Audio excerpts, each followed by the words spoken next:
Superman Red Sun is a new movie directed by Sam Liu, and this is a new film in the DCAU. It's an Elseworld story, and it's based off the graphic novel Superman Red Sun that came back in 2003. To be honest, I haven't read the graphic novel of Superman Red Sun, so guys, I really want you to comment below and tell me if you have seen Superman Red Sun, and if you have read the comic book, and if the two compare with one another, what do you think is the better adaptation? Superman Red Sun is set in the Cold War, and the film introduces us to a Superman who landed in the USSR during the 1950s and grows up to become a Soviet symbol that fights for the preservation of Stalin's brand of communism. And we have our movie Superman Red Sun. After watching the film, I thought this film was an entertaining film. It had some interesting political views. This film is an Elseworld story, so they're going to take some characters that we also love and put them in a different setting. So some characters have different ideologies.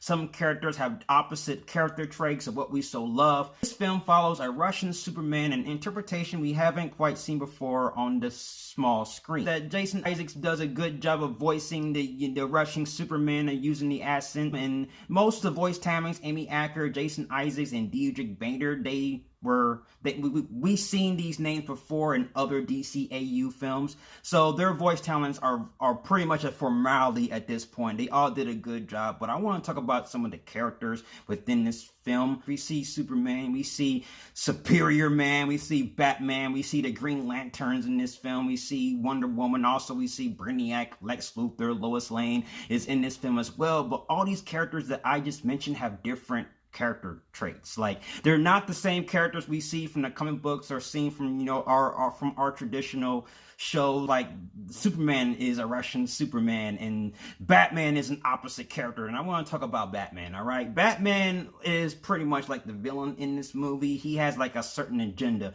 where he's trying to get at Superman, because Superman is pretty much like, he's a Soviet symbol, and yet he wants to take him down for his personal reasons. And Batman's ideologies is dark and twisted. Like, this is not the Batman that we also love from the comic books. This is completely opposite. Wonder Woman also has an agenda in this film as well. Also, Brainiac makes an appearance in this film, and Brainiac is pretty much a traditional Brainiac. One of the things I really like about this, like, this film had a layered story that deal with the political themes and political aspects of communism. It touched base on certain political agendas that we are dealing with in our time, which I did kind of like. That it wasn't too heavy on the political ideas. It tried to give out some good messages revolving around communism. Also, Superman learns more about the government, you know, the dark secrets revolving around the government that most civilians don't even know. And we get a huge backstory revolving around that. So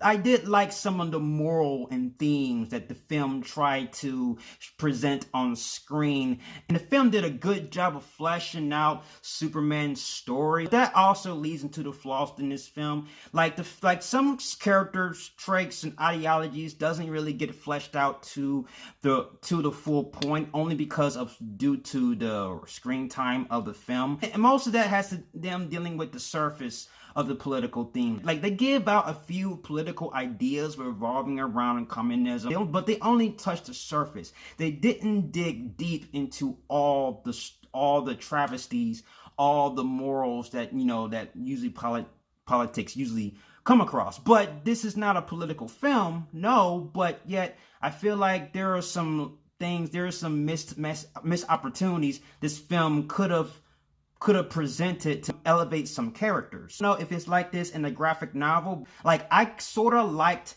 Lex Luthor as a character. Now, I shouldn't like him as a character. In this film right here, he is not a villain. I mean, he's a villain, but he's not really a villain. He has like a different agenda. And for Lex Luthor, it just comes across a little bit weird. His character, he's all about becoming the next savior of the world, of mankind. He has those ideologies of Lex Luthor that we also love from the comics, but yet his character himself is quite opposite. I was just taken aback from that. I don't know if this is Lex Luthor from the Red Sun, but I just feel like there should have been a little bit more development with Lex Luthor's character, just to give him a little bit of backstory. There wasn't a lot of like development with the outside characters other than Superman. That's pretty much where I'm trying to get to. But outside of that, this film was entertaining. And again, I don't know how the film did on the adaptation, but from my perspective and for what I saw, this film was an entertaining film. Still, I enjoyed this film, but results may vary, so I'm going to have to give Superman Red Son a Michael Keaton Batman. I had a great time. I had a fun time. This is a fun film. This is a film that you can definitely watch and enjoy and buy, and it comes out on Blu-ray and DVD on March 17th. So guys, have you seen Superman Red Son? What are your thoughts? And have you read the comic book of Superman Red Son? I'm going to read that shit as soon as possible, so therefore I can compare it to and see which one is better. And if you have read the comic book and seen the movie, tell me which one is better. I want to know. That's why I gave it a low rating as it is. Thank you for watching. You are the best, and I'll see you guys in the next review. And if you like everything you see and you agree, subscribe to my channel and join me in the Batman family. I'll have more Batman-tastic reviews in the way. You have been warned. Till then, ciao.